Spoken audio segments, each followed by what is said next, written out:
Dubai कैसे बना एक डेवलप्ड कंट्री। कभी एक रेत के मैदान से ज्यादा कुछ नहीं था दुबई। जानिए फिर कैसे बन गया इतना अमीर। लोगों को लगता है कि दुबई की ज्यादातर कमाई तेल से होती है, लेकिन ऐसा नहीं है।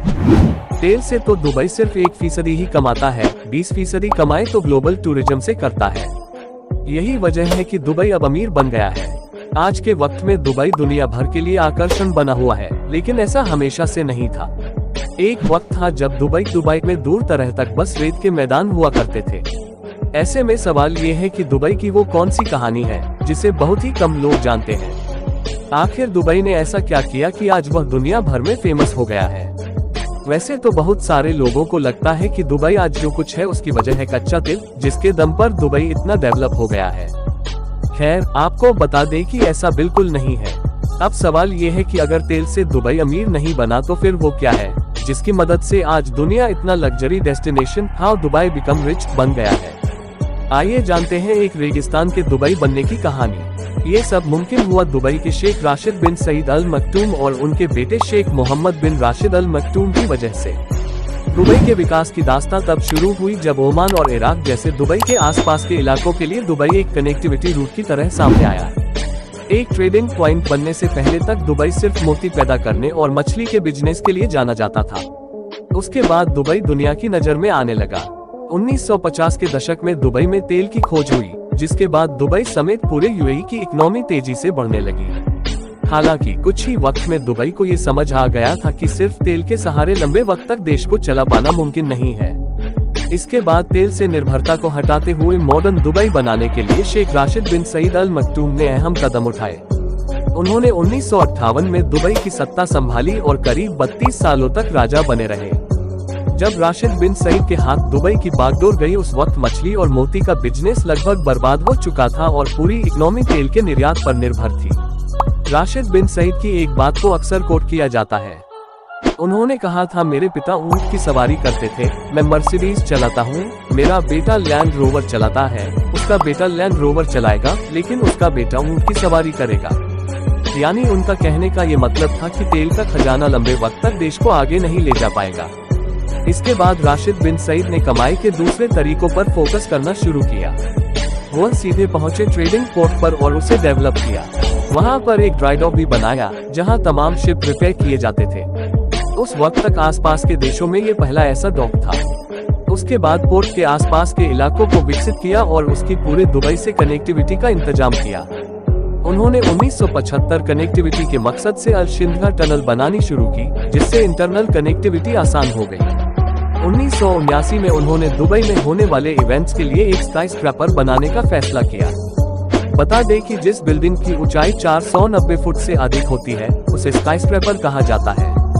इसके बाद 39 मंजिला दुबई वर्ल्ड ट्रेड सेंटर बनाया गया, जो खूब फेमस हुआ। दुबई को अमीर बनाने का एक बड़ा क्रेडिट जाता है कमर्शियल फ्री जोन को, जिसे 1990 में बनाया गया था। बता दें कि कमर्शियल फ्री जोन उसे कहते हैं जहां पर इंपोर्ट, री एक्सपोर्ट, मैन्युफैक्चरिंग, हैंडलिंग और सामान को स्टोर करने पर कोई कस्टम ड्यूटी नहीं लगाई जाती है। इस तरह तमाम कंपनियों के लिए यह इलाका स्वर्ग जैसा हो गया, जहां उन्हें अपनी मेहनत पर ढेर सारा रिटर्न मिलने लगा। शेख राशिद ने ही यूएई के सारे एमिरेट्स को ये सुझाव दिया कि उनकी एक कॉमन करेंसी होनी चाहिए। इससे लोकल यूएई करेंसी को मजबूत बनाने में मदद मिली और आज उसे हम दिरहम के नाम से जानते हैं। उसके बाद दुबई की सत्ता आई शेख मोहम्मद राशिद बिन सईद अल मक्तूम के हाथ। वह भी अपने पिता की तरह की दूर की सोचते थे, लेकिन उन्होंने दुबई को अपने पिता से भी ज्यादा डेवलप किया। उन्होंने भी अपने पिता की तरह ट्रांसपोर्ट और कनेक्टिविटी को बेहतर करने की दिशा में खूब काम किया। जहां उनके पिता ने पानी के ट्रांसपोर्ट को बेहतर बनाया, उन्होंने हवाई ट्रांसपोर्ट को बढ़ाने का काम किया और एमिरेट्स एयरलाइन की शुरुआत की। 1989 में उन्होंने दुबई एयर शो की शुरुआत की, जो अब दुनिया भर में फेमस है। शेख मोहम्मद असल में दुबई को ग्लोबल टूरिस्ट डेस्टिनेशन बनाना चाहते थे। इसकी शुरुआत हुई तमाम बड़े बड़े होटल बनाने से। 1999 में दुबई में बुर्ज अल अरब होटल बनाया गया, जो दुनिया का पहला 7 स्टार होटल है। इसके बाद एक के बाद एक दुबई में ढेर सारे लग्जरी होटल बने। दुनिया भर से लोग यहाँ होटल का मजा लेने आते हैं। अगर दुबई के टूरिज्म की बात करें तो ये सालाना करीब 20 अरब डॉलर का है और इसके पीछे दुबई के लग्जरी होटलों का अहम योगदान है।